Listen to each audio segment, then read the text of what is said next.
tal? Bienvenidos y bienvenidas nuevamente a su programa Es Bueno Ser SEC, el espacio en el cual le brindamos consejos, recomendaciones, entretenimiento e información a la vanguardia de su sindicato y otras temáticas de su interés. Acompáñenos en esta nueva edición.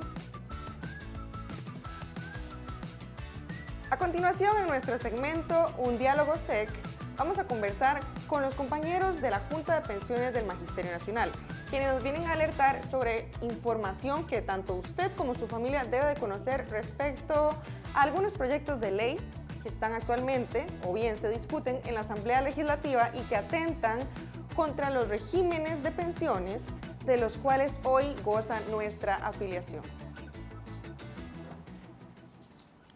Gracias por continuar con nosotros una vez más en su programa Es Bueno Ser SEC. Y bueno, en esta ocasión contamos con la presencia de dos personas sumamente importantes que nos traen información relevante para usted y toda la afiliación. Se trata de don Carlos Arias, director ejecutivo, y doña Seidy Álvarez, presidenta, ambos de la Junta de Pensiones del Magisterio Nacional. Muchísimas gracias por estar con nosotros acá. Y bueno, entrando en materia de jubilaciones, de pensiones, de todo este engranaje de información que tanto hemos abordado en los últimos programas, hoy queríamos hablar sobre la importancia de lo que es el Sistema Nacional de Pensiones y cómo se compone, don Carlos. A ver si usted nos puede referir esta información. Sí, pues muchas gracias. Primero que nada, pues un saludo a toda la gente afiliada al SEC. Espero que estén muy bien en este preámbulo ya de diciembre, ¿verdad? Bueno, en primera instancia yo creo que es importante aclarar cuando hablamos del Sistema Nacional de Pensiones, ¿verdad? Porque recordemos que el Sistema Nacional de Pensiones se compone de pilares, ¿verdad? Entonces decimos que hay un primer pilar, ¿verdad? Que son las pensiones básicas, que las podemos fácilmente identificar a través del IBM, de la Caja Costarricense del Seguro Social, o del RCC y el RTR de JUPEMA. También el del Poder Judicial, y hay otros regímenes, ¿verdad?, que pertenecen a este primer pilar. Tal vez menos importantes, ¿verdad?, que lo que son el IBM y el RCC y el RTR de JUPEMA. Hay un segundo pilar, que es donde está el ROP, ¿verdad?, y el FCL, ¿verdad?, el régimen obligatorio de pensión complementaria, el Fondo de Capitalización Laboral, que son regímenes que funcionan mediante el aporte del patrono, ¿verdad?, y que se van a las operadoras de pensiones, ¿verdad? Y ahí mismo hay un tercer pilar, que son pensiones voluntarias, ¿verdad?, que la gente también pues define un monto a ahorrar de forma mensual o trimestral, como lo prefieran, y se forma un régimen de pensión voluntaria. Y luego está un cuarto pilar, que es el régimen no contributivo de la Caja Costarricense del Seguro Social, ¿verdad?, que son aquellas personas que, como el nombre lo dice, no han contribuido, ¿verdad?, o sea, no han aportado, pero llegan a un estado de vejez, ¿verdad?, y con pobreza, en el cual el Estado les provee una pensión. Entonces, el sistema como tal lo componen esos cuatro pilares. Es importante acá nada más ubicarnos normalmente, ¿verdad? Hoy en día como que nos ubicamos mucho en los dos primeros, ¿verdad?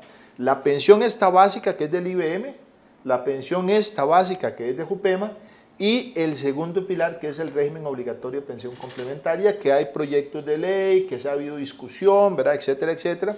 Igual en el primer pilar, con que si la caja está o no está quebrada, ¿verdad?, que ha salido algunos personeros del gobierno diciendo eso, cosa que no es cierta, ¿verdad?, naturalmente. Y entonces son como que los temas y los regímenes que a la gente le está importando en este momento. Por un lado, lo que está pasando con el IBM, en virtud de que mucha afiliación, inclusive el Magisterio Nacional, está con el IBM, y por supuesto los regímenes de JUPEMA, ¿verdad?, donde la gran mayoría del Magisterio Nacional, pues obviamente tiene sus aportes para las pensiones. Don Carlos, ahora que mencionaba eso de los pilares, qué importante, porque muchas personas creen que tanto lo que es el ROP como el IBM, entre otros, son diversas pensiones que vamos a alcanzar una vez que nos jubilemos. Bueno, algunos más que otros, ¿verdad? Pero tratar de entender si esto es así, o sea, si estamos en lo correcto de que tanto el ROP como el IBM, como el FCL, entre otros componentes, corresponden a diversas pensiones para el proceso de jubilación. Sí, bueno, para contestarle eso voy a hacer un paréntesis por un comentario que usted dijo, ¿verdad? Usted dice, bueno, unos más que otros, ¿verdad? Y esa frase, digamos, es importante porque una preocupación que hemos tenido los que estamos en el sistema de pensiones y los que estamos en JUPEMA es la fortaleza que debe tener el IBM. Y esa palabra que usted utiliza, la utiliza otra gente diciendo yo no voy a tener pensión, ¿verdad? Y eso no es así. Nosotros tenemos que tener la confianza de que todos vamos a tener una pensión. Aún la gente que está o que cree que el IBM está débil, ¿verdad? Hay que fortalecerlo, porque esa es la lucha que hay que dar por fortalecer el IBM, que es el sistema que abarca la gran mayoría de las personas, ¿verdad? Y que en este momento, digamos, no está pasando por un buen momento. Entonces hay que dar una lucha fuerte para fortalecerlo, quitar eso de la mente de la gente de que la caja está quebrada, porque no es así, ¿verdad? Y la caja administra dos cosas, recordemos, administra la salud y administra las pensiones, ¿verdad? Con el IBM. Ahora, para volver a la pregunta, que me parece que es muy importante, la gente debe entender que lo que hay son varios regímenes de pensión, pero la pensión es una sola. Porque cuando usted adquiere la pensión básica, digamos que sea del IBM o que sea de JUPEMA, ¿verdad? También adquiere la pensión del ROP, ¿verdad? El ROP se va acumulando poco a poco, ¿verdad? Y una vez que usted alcanza la edad de retiro, le dan, eventualmente, le pueden dar un retiro que se llama programado, que es igual, mensualmente le van dando una porción. Entonces, ¿qué es lo que pasa? Que si usted, por ejemplo, tiene una pensión, por decir algo, de 300, 400 mil colones en JUPEMA o en la caja, más lo que le da el ROP, ¿verdad? Digamos que fueran 50, 100 mil colones, usted en realidad lo que está obteniendo es una sola pensión. Entonces, aunque hay varios regímenes de pensiones, la pensión es una sola, ¿verdad? Eso es lo que hay que entender. Ahora, si usted tiene también un régimen de pensión voluntario en el tercer pilar, ¿verdad? Y que eventualmente le rinde otros 50 mil colones, entonces usted lo que le van a depositar todos los meses, ¿verdad? De su pensión, de su única pensión, pues es lo que aportó en la básica, lo que aportó en el ROP y lo que aportó en la voluntaria. Entonces digamos que al final están llegando 600 mil colones, es una sola pensión, o sea, no es divisible. Es porque un solo monto. Claro, cuando usted la divide, entran estas ideas de decir repartamos el ROP, repartamos esto, repartamos lo otro, y esto al final, aunque tal vez de momento le soluciona un problema a la gente, en el largo plazo le va a crear un problema. Y hay, ¿cómo se llama?, experiencias de otros países donde desafortunadamente ha habido un empobrecimiento de la persona adulta mayor a raíz de que cuando estuvo productivo, digamos, o en actividad laboral, se dieron estas situaciones. Entonces, bueno, acá lo que en el sistema de pensiones acostumbramos decir es que hay solo una pensión. Hay varios regímenes de pensión en 4 diferentes pilares. Perfecto. Y doña Seidy, entrando en materia, mucho se ha hablado de que, bueno, en este momento, dentro de la diversidad de los proyectos de ley que tenemos en el Congreso, hay dos iniciativas que van directo a los cambios de lo que es el régimen básico de pensiones. En el caso concreto del proyecto de la diputada de gobierno, doña Pilar Cisneros, mismo patrono, misma cotización, queríamos saber ¿por qué ustedes aducen que ocasiona perjuicios cuando el fondo de proyecto es igualar condiciones entre el régimen de IBM, así como el del régimen complementario del Magisterio Nacional y el del Poder Judicial? Bueno, ahí se habla de que es igualar, y lo que se dice es que se va a igualar el porcentaje. Sin embargo, la afectación en el caso del RCC es una afectación seria, porque nos está disminuyendo la cotización, ¿verdad? El monto que se asigna, y eso lleva a que se afecte tanto la edad, la edad de la persona al retirarse, como la estabilidad del fondo, ¿verdad? Entonces hay una afectación que tiene que ver con un fondo que en este momento es solvente, que está equilibrado, y que esta disminución haría que, por el contrario a lo que tenemos ahora, que tenemos un superávit a diciembre del 2022 y que tenemos una certeza de que vamos a cubrir las pensiones durante los próximos 100 años, pasaríamos a un problema de déficit, ¿verdad? Y tendríamos una afectación de más de 150 mil millones de colones. Esto por igualar los diferentes regímenes de pensiones. Esto porque a nosotros se nos estaría disminuyendo el aporte que se hace, ¿verdad? Entonces, igualar, en términos numéricos parece que estamos igualando, pero si ya lo hacemos y verificamos la afectación que esto tiene en cada uno de los regímenes, nos damos cuenta que ni a nosotros nos favorece, ni tampoco se logra con esto mejorar las condiciones del IBM, condiciones que ya mencionó muy bien don Carlos, deben revisarse porque hay situaciones que tienen que ser corregidas, pero no a través de esta propuesta que se está haciendo. Tal vez si me permite para aportar algo en la respuesta que muy bien indica doña Seidy. Recordemos que este proyecto lo que busca es igualar el aporte patronal, ¿verdad? Entonces voy a hacer aquí un pequeño paréntesis para que la gente entienda. Los regímenes de pensiones se complementan entre sí, ¿verdad? Y básicamente se fundamentan en los aportes que se hacen económicos. En Costa Rica se hace un aporte tripartito. Aporta el Estado, aporta el patrono y aporta el trabajador. ¿Ok? Pero en los diferentes regímenes de pensión, como el de Jupema y el del IBM, esos aportes pueden ser diferentes en dos componentes. En el componente del Estado, el aporte del Estado es el mismo para todos, es un 1.57%. En el aporte del patrono hay diferencias. Mientras que la gente en el IBM le aporta un 5, en este momento un 5,42%, pero va a llegar a ser un 5,75%, en el caso de Jupema el aporte del patrono es de un 6,75%, es decir, es un 1% más. Y hay un tercer aporte que es el del trabajador.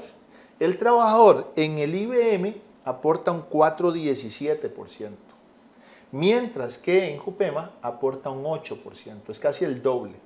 Okay, de esos aportes, ¿verdad? Entonces, si usted sumara eso, se va a dar cuenta que en el caso de Jupema, 1,57 más 5,75 más 8%, va a andar ahí cercano al 16,32%, ¿verdad? Ese 16,32% es el que permite que el fondo se nutra, crezca y permita pagar pensiones. Vámonos ahora al caso del IBM. En el caso del IBM, ese aporte del 1,57 más ese 4,17, ¿verdad? Más el otro aporte suman un 10,26, 10,32% me parece más bien. Okay, 10,32% versus en Jupema un 16,30 y algo por ciento. O sea, hay una diferencia de casi 6%. Por eso el fondo de Jupema es más fuerte. Pero quien más aporta ahí es el trabajador, porque está aportando un 8% versus el 4,17 que aportan en el IBM. ¿Qué dice este proyecto? Dice, el aporte del patrono, ¿verdad?, que en el caso del IBM es 5,75 y en el caso de Jupema 6,75, debe ser igual, pero debe ser igual hacia abajo. O sea, que debe igualarse al del IBM. Entonces le quitaría un 1% a Jupema y pasa lo que apuntó doña Seidy, nos meterían un déficit actuarial. Ahora, pero la pregunta es, ¿por qué hacia abajo? ¿Por qué no hacia arriba? ¿Por qué no planeó doña Pilar Cisneros este proyecto para que dijera, vea, como la gran mayoría de los costarricenses pertenecen al IBM y ese 5,75 no alcanza, porque no alcanza, subámosle al 6,75 a la caja? Claro, que tampoco va a alcanzar, porque si, aunque no hay estudios actuariales de esto, uno a mano alzada no hay que ser un genio para darse cuenta que este aporte debería ser por lo menos el 6,75 y ahí hasta un 8%. ¿Por qué?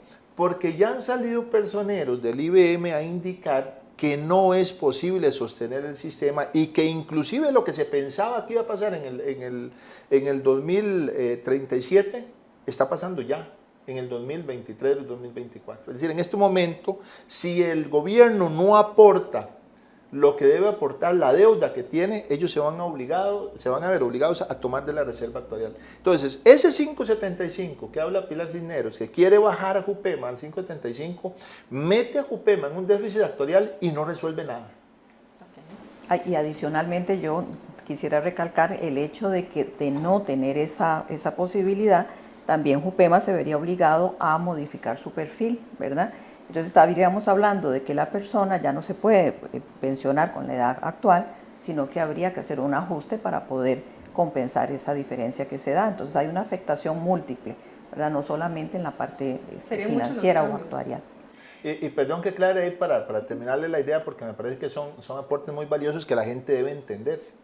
¿Por qué hay que variar el perfil de beneficios? Por lo que doña Seidy apuntó. Si usted quita ese 1% de Jupema, Jupema está en un equilibrio actuarial. Es el único régimen del país que está actuarialmente sostenible. Pero estamos en esa sostenibilidad, digámoslo así, tablas, ¿verdad? Y apenas somos sostenibles. Entonces, si usted le quita ese 1%, lo mete en un desequilibrio. Entonces, veámoslo así. Si nos meten en un desequilibrio, ¿cómo hace Jupema para volver a equilibrar? Entonces le va a decir, hay que tocar el perfil de beneficios. ¿Qué es el perfil de beneficios? Es la edad a la cual usted se retira, es el monto de su pensión, ¿verdad? O es el aporte que usted hace. Si ya les dije que ustedes, los del magisterio, aportan un 8%, y si nos están rebajando un 1, una posibilidad podría ser, bueno, no aporten el 8, aporten el 9 o el 10. Para compensar. Claro. U otra posibilidad, la que dice doña Seidi. Bueno, les vamos a aumentar la edad de retiro para poder compensar, ¿verdad? O les vamos a bajar el monto de la pensión. De cualquier punto de vista que usted lo mire, es afectar a la gente. Ese proyecto de Pilar Cisneros lo que hace es afectar al magisterio. ¿Beneficia a alguien? No, solo perjudica. Al único que eventualmente podría uno decir que puede beneficiar es a Hacienda, porque como el patrono del Magisterio Nacional en su mayor parte es el MEP se ahorraría aportar ese 1%, pero resuelve el problema fiscal del gobierno quitándole un 1% al Magisterio Nacional. No, no va a resolver absolutamente nada. Entonces, este proyecto, por cualquier lado que usted lo mire, se va a dar cuenta que lo que hace es perjudicar, no beneficia absolutamente en nada. Ok, perfecto. Y bueno, ahora usted mencionaba, doña Seidi, el RCC. Entonces, quería ver si tal vez para nuestra audiencia podíamos aclarar un poquito, porque entiendo, es uno de los regímenes que administra Jupema. ¿Cuál sería la principal afectación específicamente para el RCC? Pero primero que todo, ¿qué es? Bueno, el RCC es el régimen de capitalización colectiva, ¿verdad? Ese es el régimen que administra Jupema, ¿verdad? Realmente. Y afectación, ya algo hablamos, ¿verdad? De esas afectaciones, pero yo creo que es importante también repetirlas. Hay una afectación que tiene que ver con la parte financiera, ¿verdad? Que ya mencionamos. Pasamos de estar equilibrados y tener incluso un superávit a pasar, el superávit anda aproximadamente en unos 70.000 millones de colones. Pasaríamos a una posición en donde más bien tendríamos un déficit superior, 75.000 más o menos millones de colones, y esta afectación nos da más de 150.000 millones de colones en la parte esta que mencionamos, financiera. Adicionalmente a eso tenemos lo del perfil de beneficios que ya mencionamos, y también me parece a mí que hay otras afectaciones que tienen que ver con ese desequilibrio que se le hace al régimen y lo que eso significa a nivel personal. No es lo mismo que alguien un trabajador esté seguro de que va a tener una pensión, que está protegido, que sabe que va a seguir trabajando y que lo que tarde en recibir ese beneficio y después está asegurado, a estar en la incertidumbre de que no sabemos si nos va a llegar a afectar y a dónde vamos. Bien lo mencionaba don Carlos, siempre va a haber afectación. Si no es a través del porcentaje que se asigna como pensión, será a través del porcentaje que aporta el trabajador o en la edad de retiro. Entonces la afectación yo creo que es múltiple, bajo ningún concepto es un proyecto que beneficia a nadie, y como decía hace un ratito, la idea de que este proyecto podría beneficiar al IBM también está descartada, ¿verdad? Por las razones que ya hemos expresado nosotros y que se han expresado. Esto es importante también decirlo, no solo es la posición de Jupema, es la posición de muchas instancias que han participado, que se han manifestado, y de ahí la necesidad que nosotros planteamos con frecuencia también de llegar a un diálogo que permita una revisión del Sistema Nacional de Pensiones, pero un diálogo que lleve a un consenso y que lleve a un análisis formal y serio de las afectaciones y de los beneficios. Doña Seidi se me adelantó a la siguiente pregunta. Y básicamente era eso lo que le iba a consultar. ¿Han tenido esa apertura? ¿Han existido conversaciones? ¿Han encontrado como algún tipo de posibilidad de llegar a consensuar entre las diferentes partes para tratar de equilibrar ese proyecto de ley sin afectar directamente a la población meta de Jupema? Bueno, nosotros como Jupema hemos hecho diversas actividades y diversos acercamientos. Hemos encontrado posiciones, ¿verdad?, en donde sí se comprende lo que esto significa y la afectación que tendría. Hemos también propiciado desde Jupema un acercamiento y una propuesta, ¿verdad?, a través de una consulta que se hizo y del planteamiento de una ruta, ¿verdad?, de una hoja de ruta que se ha compartido, que se ha socializado. Hemos tenido alguna recepción de esta propuesta, pero quizás no es la que esperamos y la que deseamos, ¿verdad?, en este momento, sobre todo porque consideramos que no se está haciendo este análisis, ¿verdad?, que le menciono en términos de qué es lo que afecta. Ya don Carlos menciona, está el Poder Judicial, el IBM, está el régimen de capitalización, el régimen de reparto, hay otros regímenes también, y por supuesto la parte que tiene que ver con los afectados directos, ¿verdad?, las personas trabajadoras y jubiladas que deberían estar en esta conversación que consideramos debe ser un diálogo nacional. Por supuesto. Y bueno, así como es importante seguir la lucha con este proyecto, está el otro que mencionábamos al inicio de esta entrevista con respecto a la pensión básica universal, la creación de la pensión básica universal. ¿Por qué se oponen ustedes a esta otra iniciativa? Bueno, vamos a ver, yo creo que lo que hemos comentado el día de hoy y cómo empezamos hablando del Sistema Nacional de Pensiones, ¿verdad? Entonces hay que entender que el Sistema Nacional de Pensiones es todo, es un todo, ¿verdad? Y ha sido una lucha social grande para lograr lo que tenemos hoy en día. Cuando uno ve los sistemas de pensiones que tienen otros países, se da cuenta que Costa Rica ideó un sistema muy completo, porque dentro de los objetivos que buscan los sistemas de pensiones están, entre otros, la cobertura, ¿verdad?, la suficiencia, por ejemplo. Es decir, no solo es importante tener una pensión, sino que alcance a la gran mayoría de las personas. Todos vamos a ocupar una pensión en algún momento. O sea, es importante que cubra a la mayoría de las personas. Y por otro lado, que también la pensión que usted recibe le permita vivir con dignidad, ¿verdad? Ahora bien, dicho esto, cuando usted se da cuenta, en Costa Rica, el sistema que tenemos con un primero, un segundo, un tercero y un cuarto pilar, usted se da cuenta de que en el primero y el segundo pilar básicamente busca alcanzar o cubrir a aquellas personas que están trabajando o que trabajan, porque a través del trabajo es que se generan los aportes al régimen de pensión. Pero ¿qué pasa con la gente que no está reportando o que no está trabajando, ¿verdad?, o la informalidad, por ejemplo? Esa gente no está dentro del sistema. Bueno, a esa gente la cubre el régimen no contributivo, ¿verdad?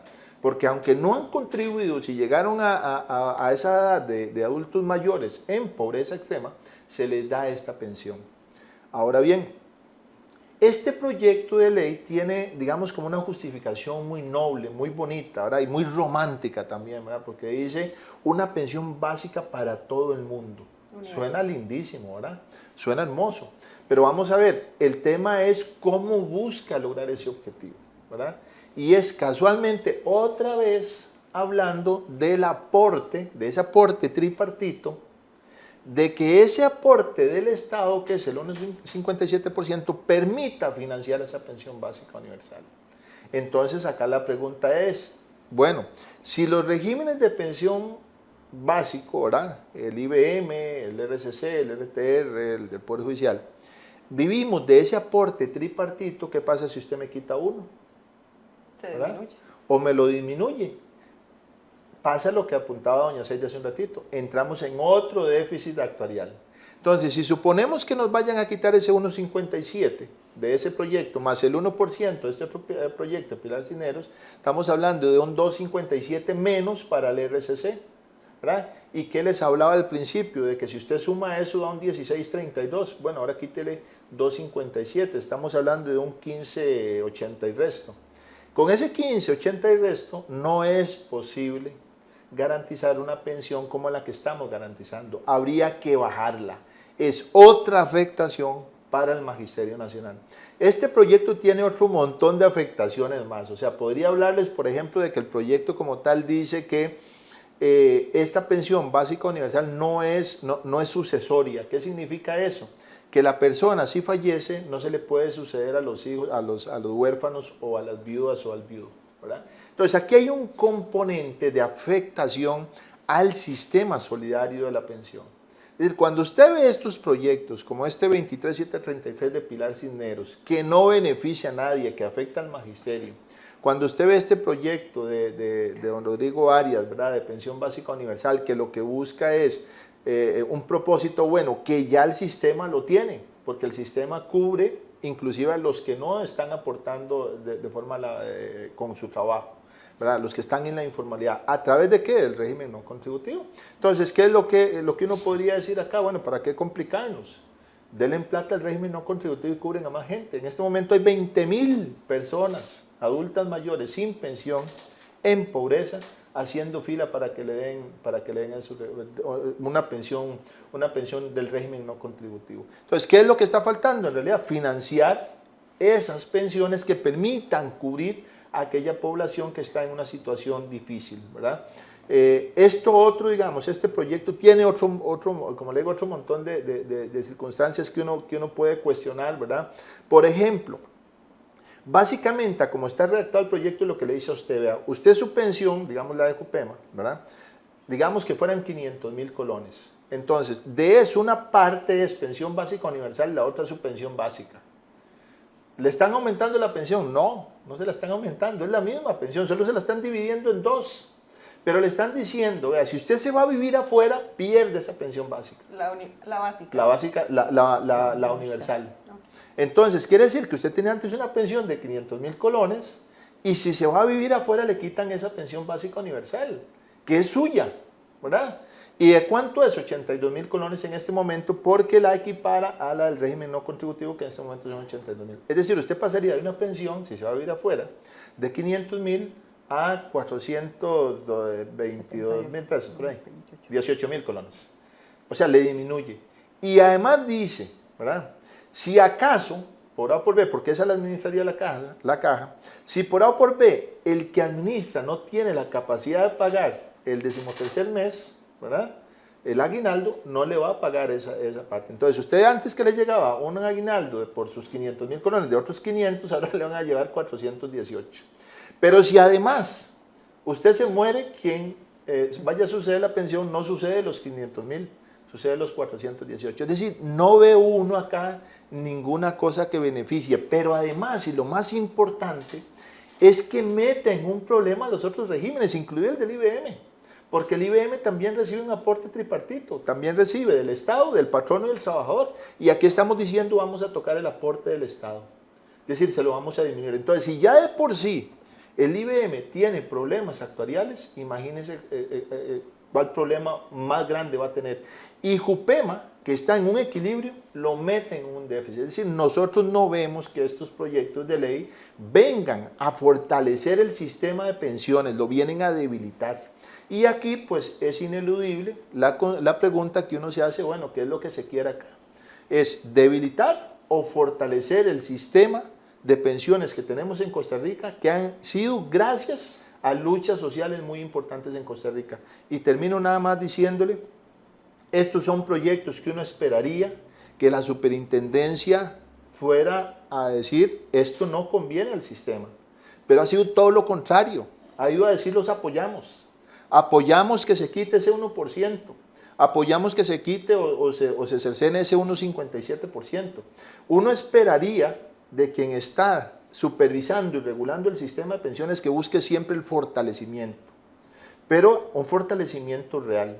Debilitar al IBM, debilitar al RCC de Jupema, eso no es fortalecer el sistema. Yo creo que ha costado mucho tener en Costa Rica un sistema como el que tenemos, como para estar viendo estos proyectos y desgastándonos, ¿verdad?, todo el tiempo, como decía doña Seidy, hablando con todo el mundo y explicándole. Dichosamente hemos tenido la capacidad, yo creo que el magisterio ha tenido la capacidad esa de por sí, ¿verdad?, de la docencia y todo ese tipo de cosas que han permitido ir a explicar estos proyectos con todas esas aristas, ¿verdad? Entonces, Acá definitivamente hay otros proyectos más, ¿verdad? Que andan ahí también de pensiones, pero este 23-25, pensión básica universal, aunque justifica muy bonito, muy románticamente el tema, en realidad lo que hace es crear un perjuicio. No debemos finalmente al sistema. enredarnos entre lo romántico y lo real. Así es.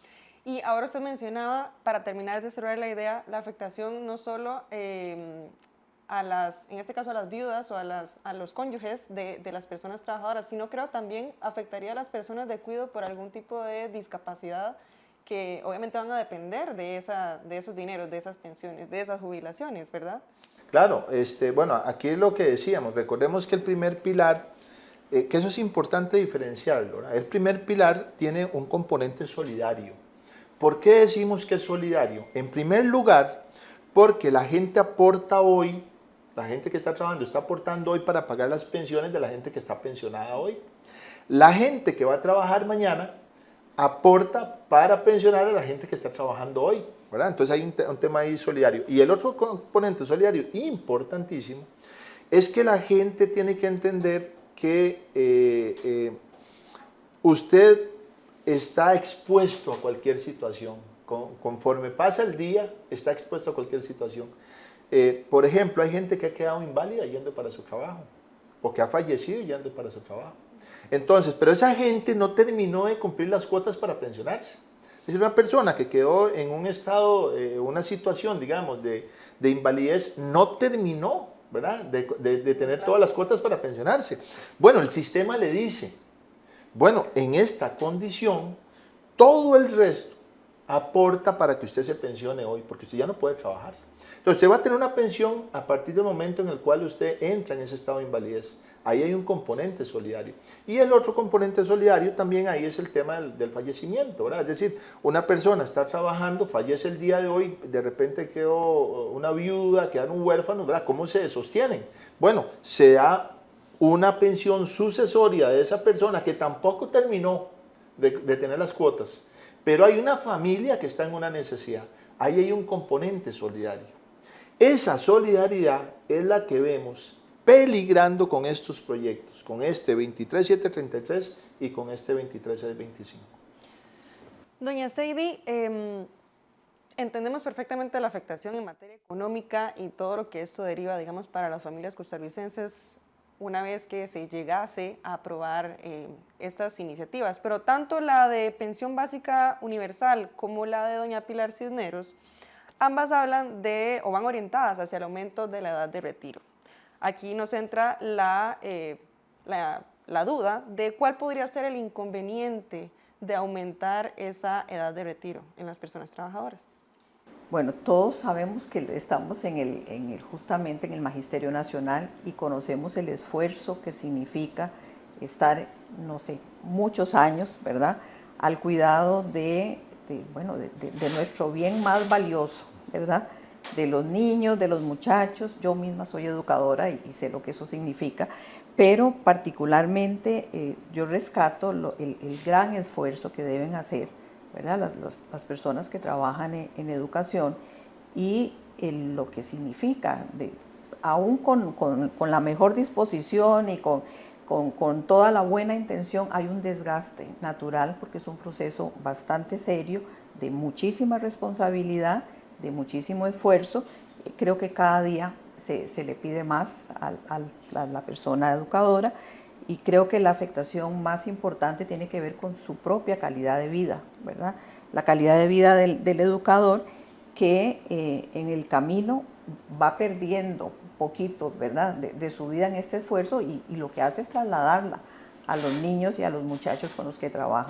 Entonces creo que la afectación más importante tiene que ver con esa pérdida de esa calidad de vida que esperaríamos sea la mejor calidad de vida porque está al final de su proceso, debería tener una calidad de vida plena. Estamos hablando de que estuvo trabajando durante años, ¿verdad? Entonces yo creo que esa es una afectación y no quisiera entrar como en el detalle de cómo se podría ir deteriorando la calidad de su propio servicio, ¿verdad? Porque estamos hablando ya no hablamos de un año, hablamos de 5 años más, 6 años, 7 años más y eso ya en cierta edad, en cierto momento de la vida ya pesa. Con cuotas completas estaríamos hablando de que la diferencia son pasar de 55 como lo tiene el RCC actualmente a 60 años, ¿correcto? El proyecto Pilar lo propone, ¿verdad? En el mismo proyecto lo propone, pues vamos a ver, si hay problema con esto, entonces suele a 60, por el amor de Dios. Esta es gente que no conoce, como dice doña Seidi, cuál es el trabajo en el Magisterio Nacional, ¿verdad? Pues no es lo mismo un año elaborado, ¿verdad? En docencia, con niños especialmente, ¿verdad? Porque todavía en universidad, digamos, la persona es más adulta y es más fácil, ¿verdad? Pero que sigue siendo un problema porque hay que interactuar con mucha gente. Pero todavía con niños, ¿verdad? El tema del cuidado, el tema ¿cómo se llama? De las eventuales demandas que pueden tener por cualquier situación, ¿verdad? Que un niño se cayó, se golpeó, se pelearon entre ellos. Todas esas situaciones generan un estrés enorme en el educador. Y aumentar un año, ¿verdad?, de retiro en educación, pues es un tema muy complicado por todo lo que eso contrae. Entonces, el proyecto habla de que para compensar eventualmente esa disminución del 1% en el aporte patronal, se puede subir la edad, ¿verdad?, que en el caso del RCC serían 60 años, ¿verdad? Entonces, de pasar, como dice doña Seidi, ¿verdad? Trabajar 5 años más, ¿verdad? Cuando hoy en día los educadores en realidad están en una situación en la cual pues cuentan los días para pensionarse, muchos de ellos, pues genera, digamos, de alguna forma una inconformidad o una situación que eventualmente lo que les va a generar es mayor estrés todavía al que más tienen. Creo que ya hemos hablado y nos ha quedado clarísimo si solucionan o no estos proyectos el tema de los regímenes de pensiones. Sin embargo, cuando nos ponemos a analizar y el bombardeo de noticias que generalmente vemos donde se habla del poco porcentaje de nacimientos que estamos viendo hoy día y el aumento acelerado de personas jubiladas, de personas adultas mayores, ¿tendría alguna solución estos proyectos? ¿Tendrían como alguna vía, una vez obviamente que se hayan abordado de manera correcta con los cambios que se necesitan para tratar de adecuarlos a lo que necesitaría nuestra población meta? Yo quisiera hacer un comentario acá. A mí me parece que una de las mayores afectaciones que se está dando a nivel de todos estos proyectos, porque son muchos, es que no hay un análisis integral.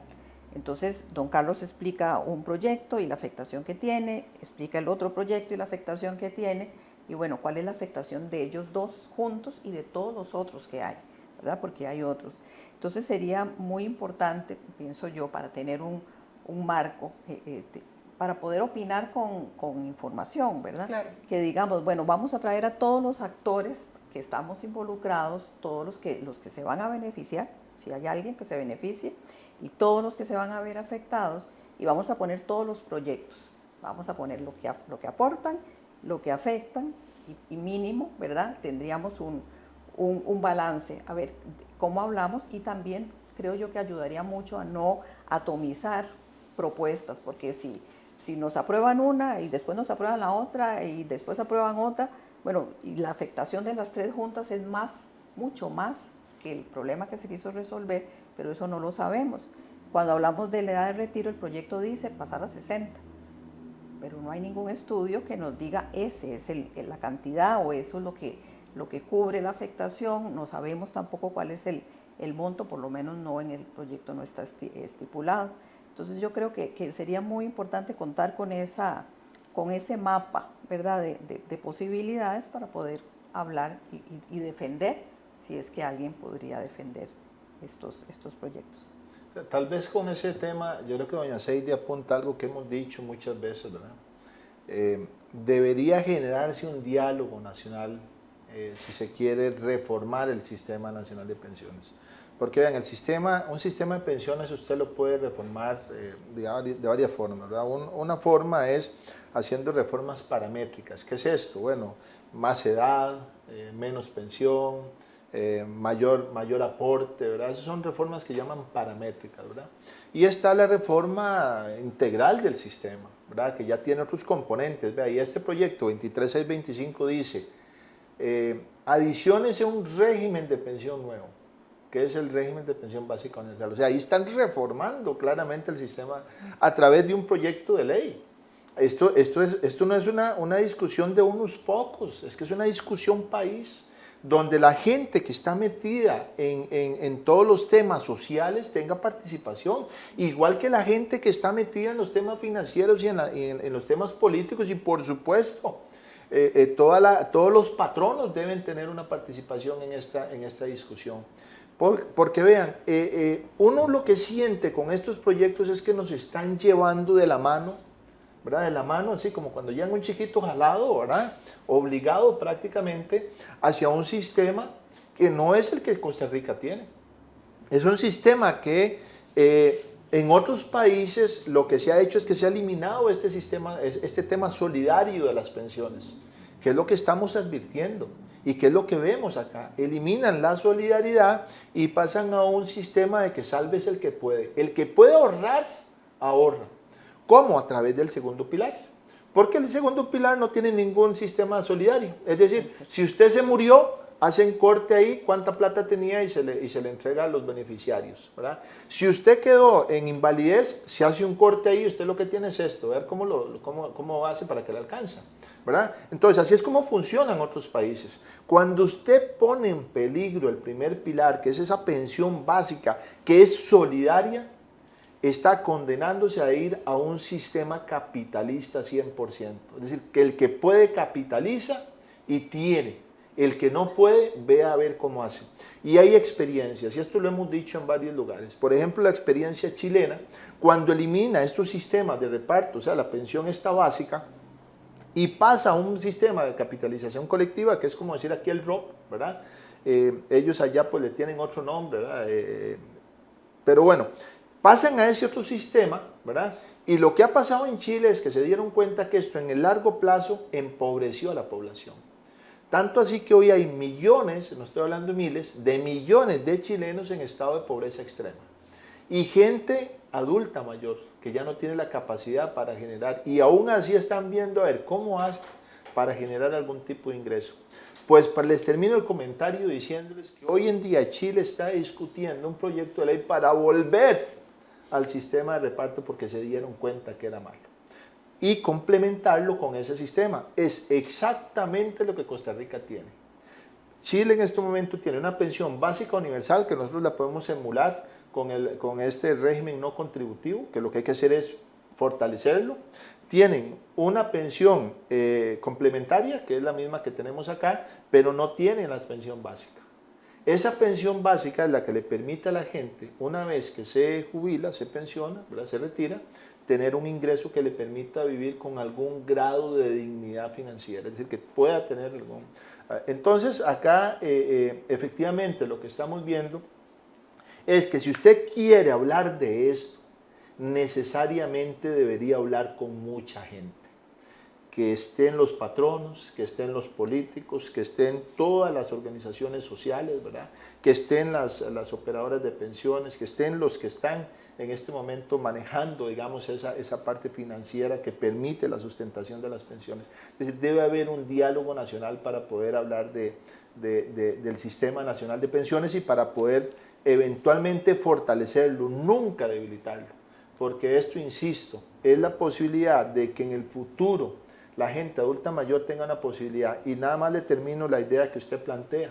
Sí, efectivamente hoy en día las parejas ya no quieren hacer chiquitos, ¿verdad? Entonces, esto es un problema para el sistema. Y muy grave, porque aumentan los pensionados y disminuyen nacimientos que no van a cubrir a los siguientes, a los que actualmente estamos trabajando. Gravísimo. Y el otro problema que se conjunta, que usted bien lo dice, es que la gente está durando más. Vea, es un problema. Es un problema para el sistema que la gente dure más, porque usted, entre más dure, más pensión tiene que pagar. Entonces, claro que usted tiene que hacer un análisis de esto. ¿Cómo usted resuelve esto? ¿Verdad? Bueno, hay varias cosas. Jupema implementa algunas cosas. En Jupema, ¿cómo se llama? Tenemos una fórmula de autobalance que llamamos, ¿verdad? Para que el fondo, cuando en ciertas circunstancias macroeconómicas no lo permitan, se autobalance el fondo y no lo entre en desequilibrio, ¿verdad? Otra cosa que propusimos y que en este momento no nos están dejando avanzar es la posibilidad de invertir en infraestructura, porque se lo explico muy fácil. Vamos a ver, si usted tiene el aporte tripartito, Estado, patrono, trabajador, eso es un monto, ¿verdad? Ese monto alcanza para pagar las pensiones, no alcanza, nunca ha alcanzado. ¿Por qué es que alcanza? Porque este monto se agarra y se invierte, por eso es que se le llama capitalización, ¿verdad? Porque se capitaliza y se hace más grande. Y ahora sí, ese fondo ya capitalizado sí permite pagar las pensiones, ¿verdad? Entonces, aquí hay un componente que es importantísimo, es dónde y cómo usted invierte la plata. Jupema ha tenido la gran virtud y la capacidad, porque hay que decirlo, ¿verdad?, a través de los años, de que de lo que le dieron, ¿verdad?, lo ha duplicado. Es decir, el 50% del fondo que tiene el RSC es generado con rendimientos. Por eso es tan importante dónde, ¿verdad?, y en qué invierta usted. Jupema propuso en el proyecto de ley, que se hizo ley, la posibilidad de invertir en infraestructura. ¿Por qué en infraestructura? Porque lo que se invierte es en valores. Los valores tienen un rendimiento inferior, mientras que la infraestructura eventualmente tiene un rendimiento superior. Entonces el fondo se puede hacer más grande. ¿Compensa eso que la gente dure más y que hayan menos niños? Eventualmente. Hay países que tienen experiencia de que han logrado tener hasta un 70% más del fondo, es decir, del 100%, el 70% fue generado con rendimientos. Nosotros hemos logrado el 50%, o sea, es muy alto, ¿verdad? Entonces, ¿qué es lo que pasa? Bueno, que esta ley, de repente nos dice la superintendencia, no, eso está mal redactado, ¿verdad? Y no dice lo que debería decir, entonces no pueden ustedes invertir en infraestructura. Es decir, le cercenan a Jupema la posibilidad de una inversión que eventualmente le puede rendir réditos al magisterio y compensar de alguna forma el aumento en la longevidad de las personas y la disminución en la natalidad que tenemos en el país. En el caso de SUPEN, ¿se han manifestado al respecto? Sí, claro, o sea, bueno, doña Seidy sabe que nos han enviado, ¿cuántas notas, doña Seidy? Como 3 o 4, ¿verdad?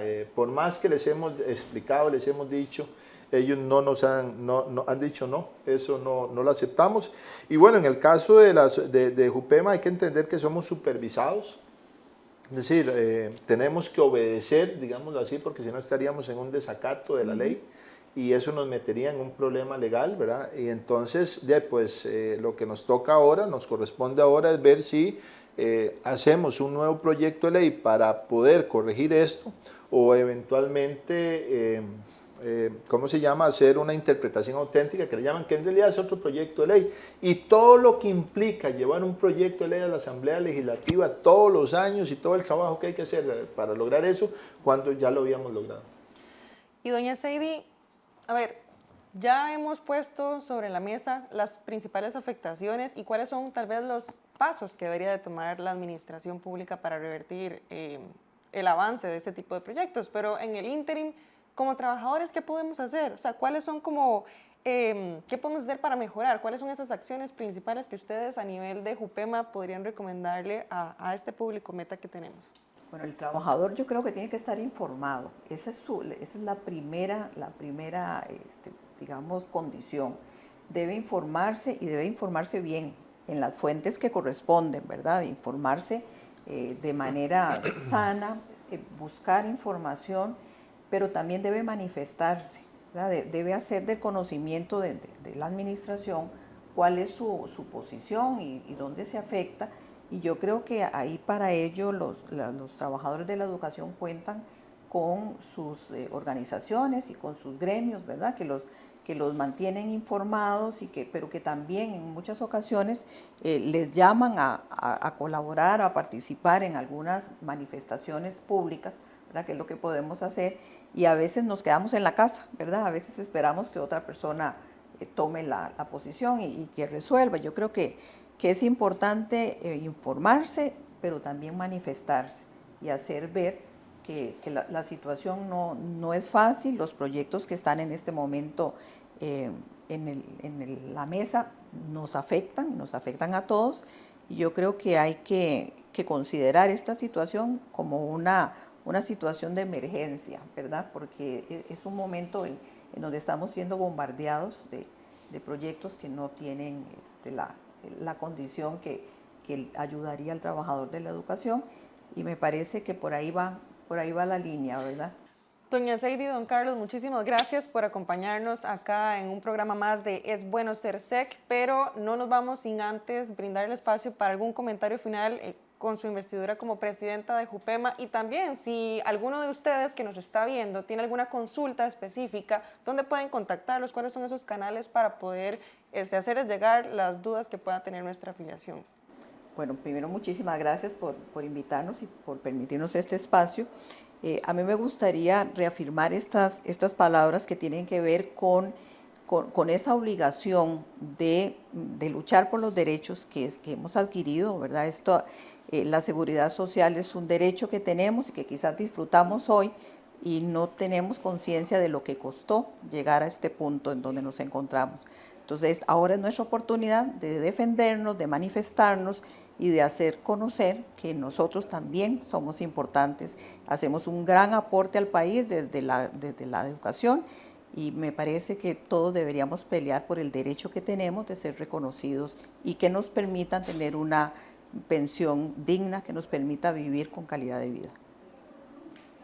Sí, bueno, yo creo que pueden, cualquier consulta que tengan, con todo gusto lo pueden dirigir a los diferentes medios que tenemos en JUPEMA, ¿verdad? Lo buscan ahí en internet, la gente que le gusta ir también. Diferentes redes sociales incluso. Exactamente, las redes sociales, o la gente que se apersona en JUPEMA, pues también que tenga alguna consulta lo puede hacer ahí. Tenemos diferentes formas, digamos, de que la gente manifieste su pensamiento, su parecer. Y lo otro que me parece que es muy importante es que en la medida en que nosotros podamos fortalecer estas organizaciones sociales, en este caso el SEC, ¿verdad? Que es un sindicato importante histórico del Magisterio Nacional, pues en esa medida pues también estamos dando la posibilidad de que se defiendan este tipo de derechos, ¿verdad? Nosotros en JUPEMA hemos tenido un gran acercamiento con todas las organizaciones magisteriales, y yo creo que se ha hecho un trabajo muy bueno, ¿verdad? De parte de estas organizaciones magisteriales donde está el SEC. Junto con JUPEMA hemos logrado de alguna forma pues hacer lo necesario como para poder informar sobre todo a los diputados, que son los que están tomando decisiones, ¿verdad? Pero por otro lado, por supuesto, uno siempre requiere, digamos, del apoyo de la gente, ¿verdad? Y nada más hago el último comentario en el sentido de que en una visita que hicimos con una fracción legislativa nos dicen, bueno, nosotros está bien, vamos a ir a luchar, pero queremos verlos atrás a ustedes. Porque si realmente les está afectando, si ustedes están luchando por lo que es de ustedes, queremos ver si eso es cierto, respaldando en las barras de la Asamblea Legislativa. Entonces, pues yo creo que es eso, ¿verdad? Primero, agradecerle muchísimo la invitación, ¿verdad? De nuevo, pues siempre es un placer estar acá, nos han tratado muy bien todo el tiempo. Entonces, bueno, cuando quieran, vamos a estar por acá y hacer el último llamado a toda la gente para que pues se informen. Creo que este programa es un programa que permite que la gente pueda entender de qué se trata, cómo les va a afectar. Y bueno, si aún así persisten dudas, podemos eventualmente juntarnos otra vez, o con todo gusto en JUPEMA pues les podemos atender las consultas que tengan. Nuevamente las gracias a ambos, y por si no le queda claro, recordemos que la unión hace la fuerza, porque esto no es un problema que afecte a doña Seidy o que afecte únicamente a don Carlos o a Yoko. Nos afecta a todos como trabajadores, y creo que todos debemos y todas debemos de sumarnos en la lucha por tratar de buscar los beneficios para nuestra población. Así que muchísimas gracias por acompañarnos una vez más acá en el programa Es Bueno Ser SEC. Le esperamos con más información. En un mundo tan indiferente, muchos han perdido la fe en las personas. Pero en realidad, somos un país de gente amable y solidaria, que sabe que su arma más poderosa es la educación. Gracias al aporte de miles de trabajadores de la educación, solo en el 2021 inyectamos cerca de 42.000 millones de colones a la economía nacional, por medio de nuestra póliza mutual y servicios complementarios. Pensar en los demás es parte de lo que somos. Porque nuestra naturaleza es dar. Sociedad de Seguros de Vida, institución benemérita de la patria, siempre presentes. Y finalmente, pero no menos importante, en nuestro segmento La Voz del Experto, escucharemos a la enfermera Rocío Segura, quien nos hablará sobre la forma responsable y adecuada de tratar, limpiar o evitar las úlceras. Así que si usted conoce de alguien cercano a su familia que presente esta afectación, de seguro que esta entrevista le va a servir. Y pues por supuesto de seguido le vamos a informar sobre algunos de los convenios que este sindicato le ofrece a toda su afiliación. Así que esperen. Bueno, y tal como comentaban las compañeras, tenemos acá en el estudio a Rocío Segura, quien es pensionada, recientemente pensionada, y además es enfermera, que nos viene a hablar de dos temas muy importantes como son las curaciones que se pueden hacer en casa y también lo que son las úlceras. Primero que nada, preguntarle cómo le ha ido con el tema de la pensión. Pues muy bien, en realidad fue un ciclo una etapa de la vida que disfruté mucho, estar en el hospital, disfruté mucho estar con mis pacientes, disfruté mucho el acompañamiento de las compañeras y los médicos con el paciente, pero ahora ya ese ciclo se cerró. Sí. Entonces ahora estoy disfrutando mucho con mi familia. Ok, perfecto. Pero igual seguimos siempre muy metidos con todo el tema. Claro. Ok. Bueno. No se puede dejar. Siempre voy a ser enfermera. Ok, de vocación. Exacto. Perfecto. Vamos a hablar entonces de las úlceras. ¿Qué son las úlceras en primer lugar? Ok, las úlceras, bueno, hay pacientes o usuarios a los que las úlceras definitivamente, como quien dice, los persiguen. ¿Por qué? Porque son pacientes de piel delicada, que llamamos pacientes con piel de cebolla, que sentimos que la piel del paciente es una piel muy ralita, inclusive cuando le vamos a tomar una vía que es para ponerle un suero o un medicamento, vemos cómo esa piel es como muy transparente. Una mía. Y muy delicadita. No, usted tiene muy buena piel, sí. Ah, bueno, qué dicha. Generalmente es en pacientes que son un poco mayores, así que todavía Sí. no tenemos esa piel, ninguno de los dos. Entonces, esos son los pacientes que digamos que están con más riesgo de tener úlceras. Y los pacientes encamados, los pacientes de piel delicada, los pacientes encamados que tienen falta de movilización, los pacientes que se miccionan, que se orinan, lo mismo que miccionarse, los pacientes que se orinan y no por sí solos no pueden cambiarse el pañal, entonces están dependiendo de alguien para que les cambie el pañal y que se defecan en la cama. Esos son los pacientes que están que podría ser más sensibles a las úlceras. Las úlceras pueden darse en cualquier parte del cuerpo, o sea, no es solo, digamos, a nivel interno, también, por ejemplo, una cortada se le puede llamar una úlcera, o es diferente. Es diferente. Las úlceras por presión, que le llamamos lesiones por presión, LPP, en medicina se llaman así, LPP, están clasificadas como LPP. Estas se hacen principalmente en las prominencias óseas. Okay. ¿Qué llamamos las prominencias óseas? Cuando el paciente está encamado, resulta que este paciente no nos va a comer igual que usted o yo. Entonces, este paciente va a tener prominencias óseas. ¿A dónde? En las escápulas, en el coxis, en los trocantes y en las rodillas. También en el pabellón auricular, que es en la orejita, inclusive a veces acá, en la cabecita. Entonces, son lugares que se comienzan a exponer por el adelgazamiento del cuerpo. ¿Y tienen una forma en particular las úlceras? ¿Alguna apariencia que tal vez las personas puedan verlo y decir, mira, es una úlcera? Ok, las úlceras están clasificadas en primero, segundo, tercer y cuarto grado. Las úlceras de primer grado son las que podemos tratar en la casa. Que las úlceras de primer grado las vamos a ver como un enrojecimiento. Entonces resulta que le vamos a ver aquí un enrojecimiento al paciente y un enrojecimiento acá y en las rodillas o en los codos inclusive o en el pabellón auricular. Ok, enrojecimiento pero está abierto, hay una herida o solo con enrojecimiento no, ya se puede decir que es una úlcera. Es solamente un enrojecimiento. Okay. El paciente presenta como que si fuera una roncha grande, un enrojecimiento y a veces vemos que ya casi se desprende la piel. Debe haber dolor. O Claro hay que personas sí. que tal vez no lo... Claro que sí, el paciente de hecho encamado tenemos que movilizarlo exigidamente cada 2 horas. ¿Por qué? Porque el paciente que no se moviliza cada 2 horas, este paciente nos va a hacer enrojecimiento en las prominencias óseas, nos va a comenzar a hacer úlceras por presión. ¿Cuál es el peligro de una úlcera maltratada?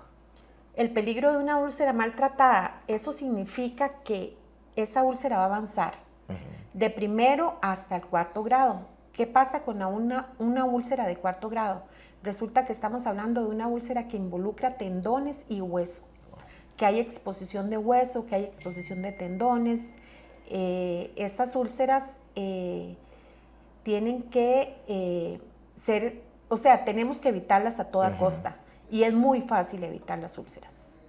Ellas no avanzan rápido, o sea, digamos, si uno la empieza a ver, la puede ir tratando. Sí, si nosotros vemos el enrojecimiento en el paciente, lo que tenemos que hacer es, primero que todo, lubricar la piel. Entonces, a base de una crema lubricante, cualquier crema lubricante, podría ser crema de rosas, Lubriderm, cualquier crema lubricante. Entonces nosotros vamos con una crema lubricante a hacer masaje en forma circular en las prominencias óseas. Okay. Perdón, vamos a lubricar al paciente todo con la crema lubricante y en las prominencias óseas vamos a poner crema abundante a base de óxido de zinc. ¿Por qué? Porque esta tiene una película más gruesa, va a ser una película en la piel mucho más gruesa y va a evitar que el paciente se ulcere ahí en las prominencias óseas. Tal vez para retomar y decirle a las personas, ¿cuáles son las prominencias óseas? Ok, las prominencias óseas estamos con los codos, las escápulas, que son esta parte de acá del cuerpo, esta parte de acá de la cabeza a veces se nos ulcera, pero esta no es tan frecuente. Los trocantes, que son, digamos, la cadera, pero son los trocantes, el coxis, que es esta parte de acá, o la colita. Después, las rodillas. ¿Por qué? Porque el paciente lo vamos a acostar de medio lado cada 2 horas de cúbito lateral derecho, luego 2 horas después supino, que es boca arriba, y luego de cúbito lateral izquierdo. Entonces, esto pasa a ser una prominencia ósea cuando el cuerpo se ha adelgazado. Ok. ¿Qué tipo de cremas? O sea, no necesariamente tienen que ser alguna en especial. No, no necesariamente tiene que ser una crema en especial. Puede ser cualquier crema que lubrique bastante. Si tenemos crema de rosas, pues genial porque es muy lubricante. Después de ahí, cualquier otra crema que sea bastante lubricante. Entonces, como le decía, vamos a lubricar toda la piel con la crema lubricante y las prominencias óseas vamos a poner cremas a base de óxido de zinc. Eso es algo muy, muy importante. Ok, perfecto. Hablábamos de ya las úlceras de primer grado.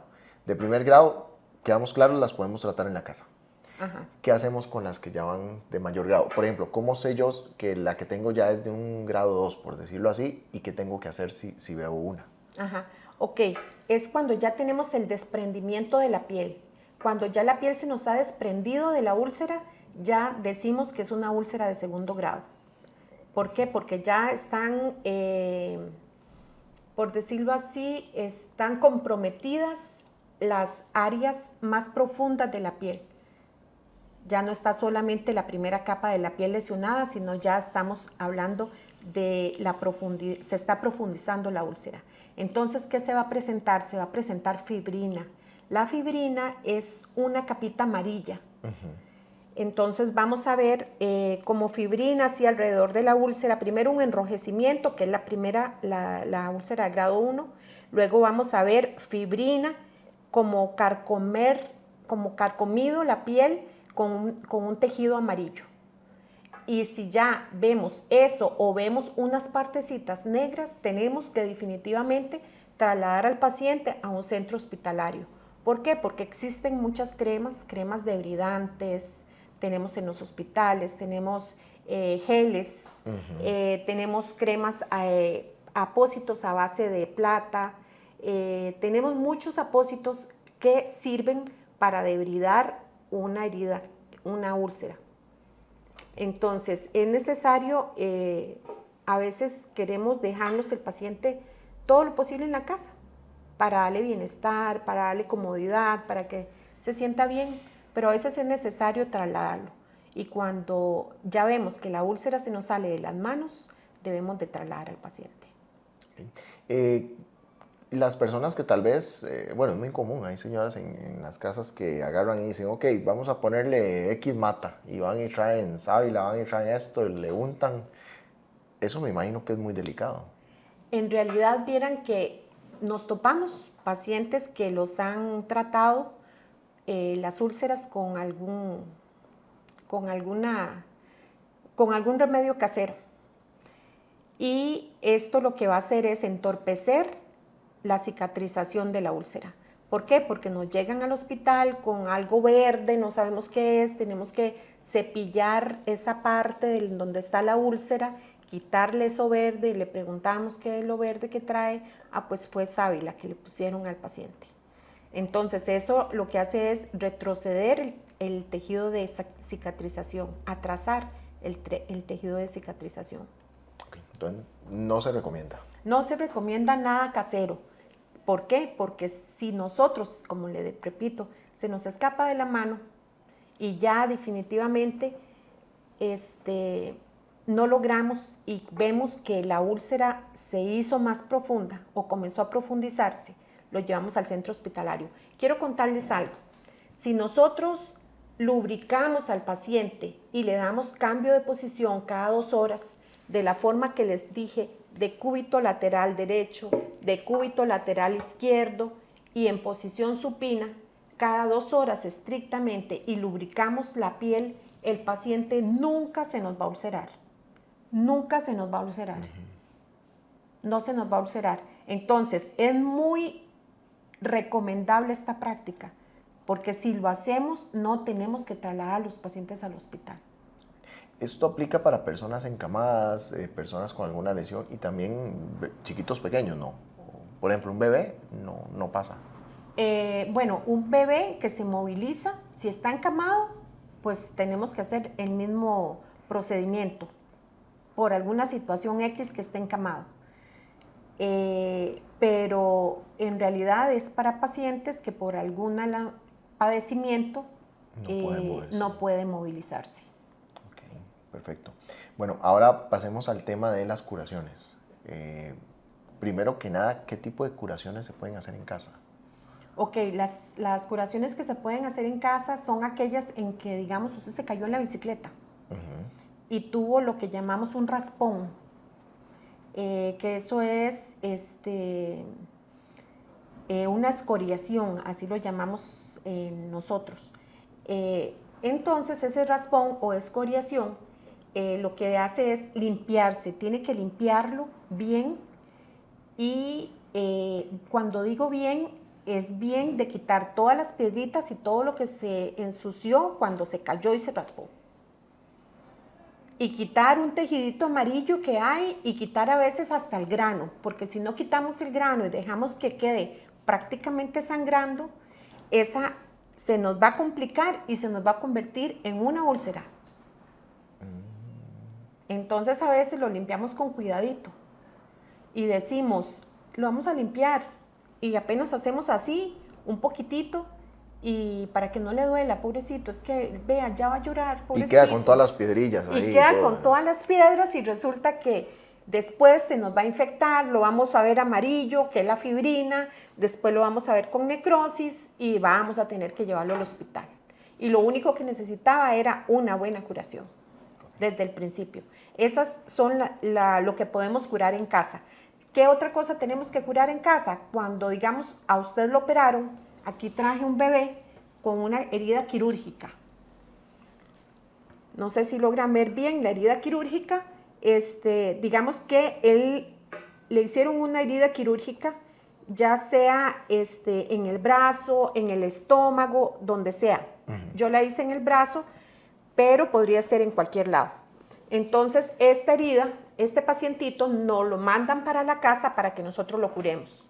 ¿Cómo tenemos que curarla?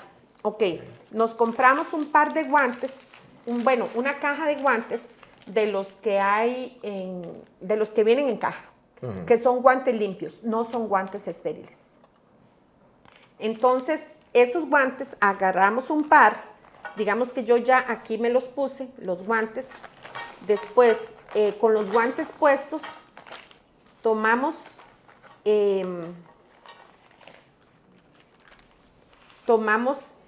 y abrimos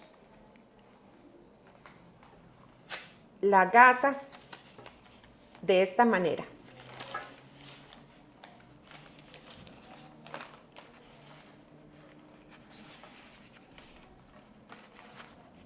Abrimos las gasas, abrimos las torundas.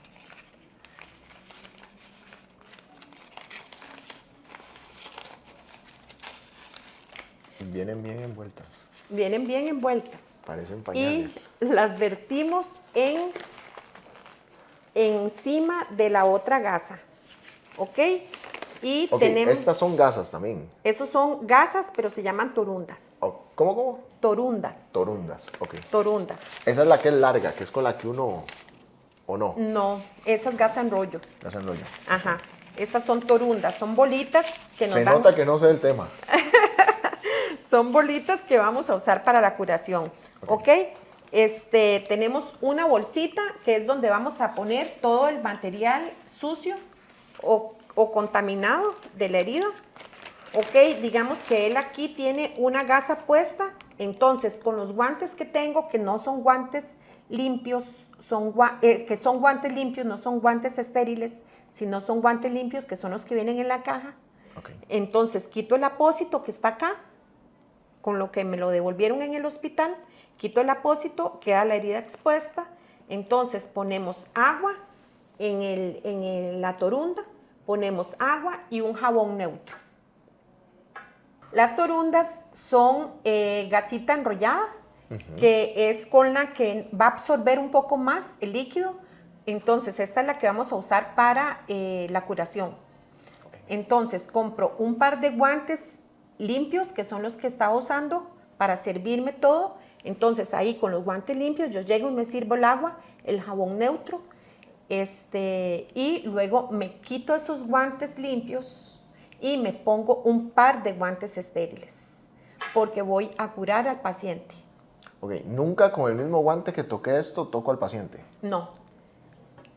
¿Por qué? Porque vamos a proceder a curar algo que queremos que quede lo más limpio posible. Entonces, no debemos de tocarlo con los guantes que ya usamos y que tocamos la parte externa de las gasas. Ajá. Con eso no vamos a tocar porque esta parte externa está limpia pero sucia. Está con los demás ahí y ya todo el mundo lo manipuló. Entonces, esta parte de adentro está limpia, está estéril, está limpia, está estéril. Entonces, eso está limpio, eso está estéril. Inclusive, tenemos que dejar una parte donde no toque la torunda libre para que esto se considere estéril. Ok, con los guantes estériles, entonces yo voy a tomar la torunda que ya tiene agua y tiene jabón neutro. Y vamos a hacer esto. Y botamos o la pasamos por acá. Nunca se vuelve a pasar de nuevo por el... No, si hacemos esto, estamos llevándonos lo sucio que está aquí para allá. Entonces, llegamos y hacemos esto y podemos hacer esto. Y descartamos esta torunda. Luego, tomamos la otra torunda y hacemos lo mismo. Esta tenía jabón, esta tiene agua. Le quitamos y esta está seca. Entonces, secamos y secamos. Yo me estoy imaginando la herida ahí. Ok, entonces ya quedó seco. Ahora, ¿qué vamos a hacer? Vamos a tomar la gasa. Vamos a tomar un cuadrito de gasa y lo vamos a doblar.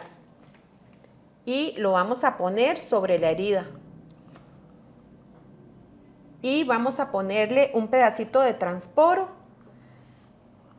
¿Para qué un pedacito de transporo? Si es una herida que ya está muy limpia, pues la podemos dejar descubierta para que ella comience a recibir aire, para que comience a solita ir cicatrizando. Pero si es una herida que está un poquito, digamos, con exudado, muchas veces lo que exuda es líquido. Este líquido es líquido intersticial, es un líquido amarillito.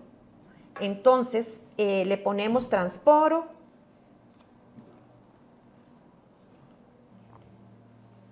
Y ya está la curación hecha. Ahora, hay algo muy importante.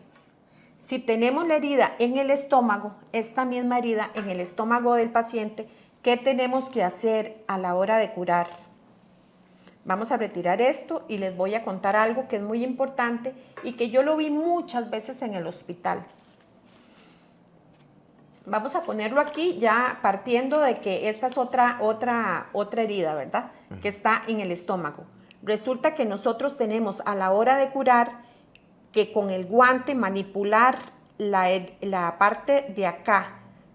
Ustedes ven aquí la herida, tenemos que manipular alrededor donde está la herida. Y si nosotros notamos endurecimientos, vamos a hacer esto. Con los 2 deditos vamos a hacer esto, en donde está endurada la herida. Y muy probablemente ahí hay una colección de líquido que llamamos un seroma en el hospital. Esa colección de líquido es líquido seroso, por eso se llama seroma. El líquido seroso, que adivine qué pasa si lo dejamos ahí. Se endurece. No, ya está endurecido y lo vamos a drenar. Si lo dejamos ahí, se convierte en pus. Y la herida se nos va a abrir y se va a complicar. Entonces lo tenemos que drenar y lo tenemos que drenar apretando las 2 partes de la piel o llamamos, si no nos sentimos capacitados para drenarlo, llamamos a un médico. Pero estamos hablando de cuando tiene una herida en el estómago y esta está endurada. Entonces, si está endurada, tenemos que ver si sale líquido, tenemos que irnos para el centro hospitalario. En los brazos no se puede endurar, ¿o sí?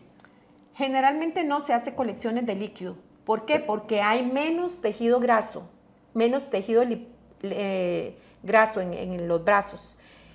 Hay más músculo. Entonces, generalmente aquí hay más tejido grasoso, hay más parte gordita, más tejido de que a veces hasta inclusive guinda un poquito. Entonces, ese tejido es muy probable que una herida se infecte. Entonces, ¿qué tenemos que hacer? Vigilar alrededor de la herida, tocar que no haya endurecimientos y si existen los endurecimientos, tratar de estripar un poquito, aunque diga, ay, me duele, tranquila, ya vamos a terminar, tranquilo, ya vamos a terminar. Vamos a estripar un poquito y si sale líquido, tenemos que, con una foto, ir al centro médico y decirle, doctor, vea, mi familiar le está pasando esto. Entonces, eso se llama un seroma. Para que todos sepamos, se llama un seroma. Y tiene que ser trasladado al hospital. ¿Cada cuánto se hace una curación a un paciente? Se hace todos los días. Si es una curación limpia. Si es una curación de hospital, la hacemos cada 4, cada 5 días, inclusive hasta una vez a la semana, hasta cada 15 días. Depende del tipo de material que le hayamos puesto, porque como le dije, a veces ponemos apósitos a base de plata y estos apósitos a base de plata duran mucho más tiempo en actuar, entonces tenemos que dejarlos en la úlcera para que actúen y debriden a la úlcera. Perfecto. Doña Rocío, nos están preguntando que si hay algún tipo de número de teléfono que usted pueda dar o información por si quieren alguien ya contactarla para que haga algún taller o también incluso para algún tema de consulta, de alguna curación o algo así. Claro que sí. El teléfono mío es 70756176. Ese es mi número personal. Okay. Pero si quieren contactar con la fundación es 61001212. Okay. ¿Cuál es la fundación? La fundación se llama Fundación Costa Rica Rescue. Costa Rica Rescue. Ok, perfecto. Bueno, doña Rocío, se nos acabó el tiempo, pero ha sido muy productivo. Realmente son cosas que uno no sabe. Me imagino que así como estoy yo totalmente fuera de todo, hay muchas personas que también lo están y es un tema de salud que en cualquier momento en los hogares se puede presentar una situación y siempre es bueno saber de todo esto. Tal vez nada más me gustaría terminar, que usted le repita a las personas qué es lo básico que tienen que tener en casa para una curación y cómo lo tienen que tener guardado. Ajá. Ok, es muy importante lo que tienen que tener en casa. Quiero contarles algo. Resulta que estas gasas vienen diseñadas de esta forma. Son las gasas hospitalarias. Vienen de esta forma. La gasa que nosotros nos van a vender es más o menos esto. Y si usted está asegurado, mi hijo está asegurado, hay un lugar en el hospital que se llama autocuidado, en todos los hospitales. Entonces, nosotros pedimos en autocuidado, ¿por qué? Porque nos llevamos esto para la casa y tenemos que curarlo. Entonces, si nos dicen le va a curar esa herida y nos dan la capacitación de cómo curarlo, también nos deben de dar este material. Entonces, este material debe de estar almacenado de la cintura para arriba, en un lugar limpio, fresco, de la cintura para arriba. Que no lo vayamos a poner ahí muy cerca del suelo porque se considera contaminado. Entonces lo vamos a almacenar en un lugar que esté de la cintura para arriba. ¿Qué más sería? La gasa, por ejemplo, ya usted por abrirla y sacarla, hay peligro de que se contamine el resto, lo que usted no usó. Lo que yo no usé lo tengo que descartar. Okay. Se supone que voy a abrir lo que necesariamente voy a usar. Aquí lo que me había sobrado era únicamente una gasa. Recordemos que una torunda la mojamos con agua y jabón, otra torunda solamente con agua y la otra la dejamos seca. Y ya para terminar, ¿cómo tenemos que desechar correctamente todos estos residuos? Ok, entonces este material ya lo usamos y quedó sucio. Claro que sí, ya lo utilizamos y quedó sucio. Entonces nosotros únicamente hacemos esto y con el mismo espadarapito que trae ahí, esa misma cinta, y ya lo podemos descartar. Lo podemos poner en una bolsa más y lo descartamos en el basurero sin ningún peligro. ¿Por qué? Porque no es algo punzocortante. Si fuera algo punzocortante, pues tenemos que descartarlo en una botella.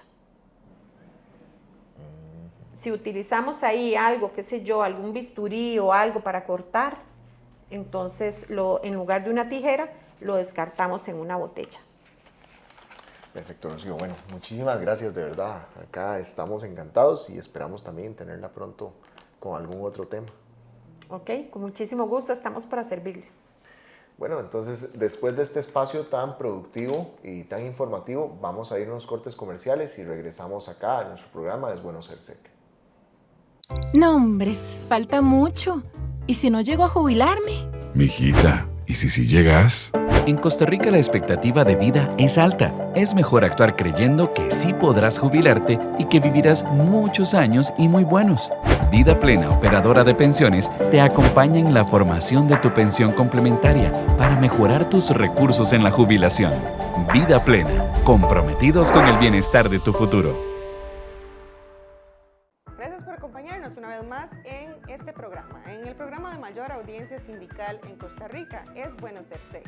Y recuerde enviarnos esos temas de interés para los próximos programas que tendremos para ustedes, esas historias interesantes, esos consejos que usted considera necesarios que brindemos a nuestra afiliación, consultas o comentarios sobre este espacio dedicado a todas y todos ustedes.